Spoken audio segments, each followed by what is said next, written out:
They say failing to prepare is preparing to fail, but how can you prepare for something when you don't know what is coming or when it'll happen? With the uncertain state of today's world, that is where versatility comes into play. Versatility in your capabilities is the key to the unknown. This means being able to accomplish a wide variety of tasks, especially when you don't know which one you'll have to do. Take fitness, for example, where you may be required to do a lot of different things, like rucking with weight, running or walking long distances, swimming, land navigation, instead of just being good at only one thing. This same principle can and should be applied to your gear. Versatility in your equipment is also a key part of being prepared for the unknown. Ideally, you would know exactly what is coming and have enough time to build a specific purpose-built weapon, or maybe even have 2 guns already set up. But what do you do if you don't know what's coming? What would you choose for a do-it-all setup? If you are building a do-it-all rifle, you have to consider the possible situations you might encounter and plan for contingencies for those oddball scenarios. Things like targets at distance versus CQB, the necessity for ambidextrous firing, or even low light conditions. Those kind of things have a significant say in what you may or may not need to add to the base rifle. For me, they definitely alter my plans for the gun and the changes that I will be making in the future. All right, now for distance, the thought process behind the barrel length is not too complicated.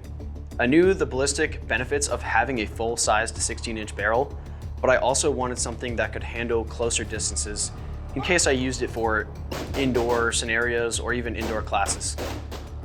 So a 14.5 was a great compromise between those two, and it has significant muzzle velocity benefits over something like a 10.3.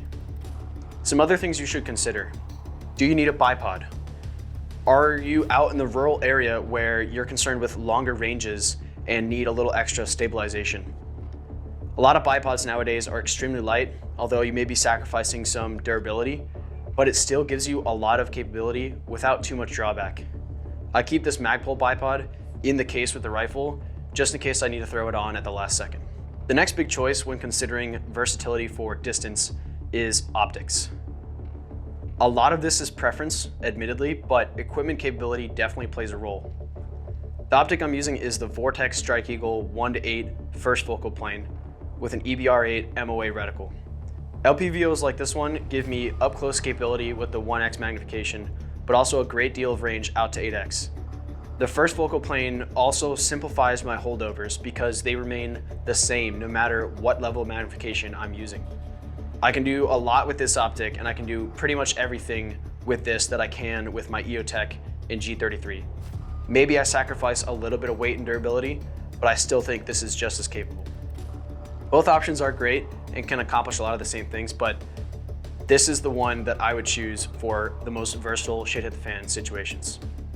While most people are going to be doing their training in the daytime or a well-lit indoor range, having a good weapon light on there is absolutely key because you can't really hit much of what you can't see. And a great way to mitigate that issue, aside from night vision, is to have a good weapon light. The light I'm currently using is the Surefire 640 dual fuel. The reason why I went with dual fuel is because of the versatility of power choice between the rechargeable 18650s that it comes with or 2 CR123As. I also really like the 1000 lumen output and how it has a great throw for outdoors, but it's not completely blinding when shooting indoors. Don't get me wrong, the light is definitely pretty bright, but I found I could regain my eyes' natural night vision fairly quickly. These applications are a huge consideration depending on your use case and what you're most likely to encounter. Maybe you're in the suburbs or urban areas and you can use street lights, so having as bright of a light is not as important. But for more rural uses, it might be smart to have a brighter light and a little more power versatile light because the dual fuel can use those 2 different power options, and maybe you can't get your hands on the correct battery. Again, versatility is absolutely key. For some increased low light capabilities, I also have the passive aiming capability with the night vision compatible settings on the LPVO. Albeit not as good as having a 12 o'clock red dot, but I'm still capable if I need to do that. The weapon controls are a small but equally as important detail on the gun. They're ultimately what allow you to control the weapon, and no one really ever plans on getting injured, so having controls that you can operate with both hands is key. The charging handle I'm using is the Radian Raptor LT, and it's a great option that accomplishes this. I also threw on a Magpul bad lever to operate the bolt release with both hands, because during a rifle course that I was taking, I found I really struggled to reach over the optic and release the bolt catch, especially because at the time I was not running an ambidextrous charging handle. I also added on the Unity Axon, and that allows me to operate the light with both hands, and the recessed yet tactile button on the front really helps me avoid NDs with my light. And I also plan on getting a 100 Concepts light cap to physically prevent that as well. Again, no one plans on getting hurt, but should that happen, I know I'm still able to operate all of my main weapon controls with both hands. The sling I'm using is the Edgar Sherman Design 1.5 sling, and it's super slick and simple. The ability to adjust the length as you're wearing it is a huge pro in my opinion, because you can either tighten it to your body if you're going to be moving around a lot, or you can loosen it and increase your weapon maneuverability, and even allowing you to switch shoulders if you need to.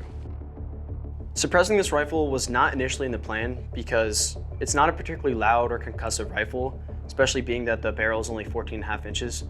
So I didn't mind that pinned and welded muzzle at first, but for you, this might be a no compromise situation where you feel you absolutely need that capability to add a suppressor.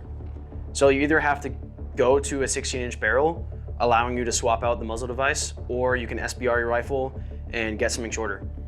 Regardless of what you choose, plan for the contingencies and build it accordingly. Choose the right barrel length for your needs. As you can see, I also have the Magpul MBUS 2 iron sights for backup, and I know what people are thinking already. Why do you have iron sights with a LPVO and not a QD mount? Well, to be frank, that is not what backup iron sights are for in my use case. I'm not out there getting shot every day or worried about having to change out my optic in combat. What I am more worried about is when I go to grab my rifle for training day, or when I actually need to use it, that my glass is broken or that it's lost its nitrogen purge. In this case, I would probably have the time to swap out the optic, or if I can't swap it out for another optic, at least I have something on here already that's zero that I can use in the meantime until I get a more viable replacement optic. This is definitely something you want to consider in your build, because maybe you aren't concerned about your optic failing and you don't feel like you need backup iron sights on your rifle. Or maybe you are in combat or you're really concerned about your optic failing and you need something you can quickly use in case it's a total loss. In that case, I would suggest you consider offset canted iron sights that can be deployed without removing your optic at all. So just consider that. Again, contingencies are important. Another easy add-on was this small Magpul Picatinny rail panel. This lets me expand my capabilities and quickly throw on a laser or an IR floodlight, or even just use my GoPro. But it takes up little to no space and adds almost zero weight, so it's a great way to plan for the unplanned. Especially in the context of preparedness, I highly recommend keeping a full set of backup batteries stored somewhere on the gun so that no matter where you are, you have replacements. If having backup batteries is important to you, then I suggest going with a pistol grip or stock that can support that particular feature, like the BCM pistol grip or some of the Magpul storage stocks that they have out there. In terms of paint jobs and camouflage, I would highly recommend giving your gun some sort of paint. Make sure it blends in with your local area and doesn't make you stand out any more than a black gun already does. This paint job has more of a coniferous forest look, which matches the environment where I live. You can also add things like the Camouflage tape and these wraps by Ranger Wrap. This was just a little bit extra that I had from an optic wrap, and I threw it on the mount to kind of hide a little bit more of the black look of the giant optic on top here. More important than the add-ons and features of your rifle are your capabilities as a shooter. You can do a whole hell of a lot with just a bare bones rifle and some iron sights, but you gotta get out there and train, and you gotta be confident in your abilities as a shooter. If you do add things or swap parts out on your rifle, you should definitely go test them to make sure they work for you. Recently, I went through several rifle classes back to back, and we did a lot of contingency work like shooting offhand, odd positions, and in low light conditions. These classes showed me that I still have a lot of things to consider when building out my rifle to work for me. I hope I never have to grab this thing to use it for real, but if I do, I know that I can do just about anything with it in my area, and I won't be limited by my equipment choices. I make my equipment work for me, and I don't work around my equipment. That's all I got for you guys today. Let me know what you think of the build and how you set up your general purpose do-it-all rifle. Thanks for watching, guys. Catch you in the next one.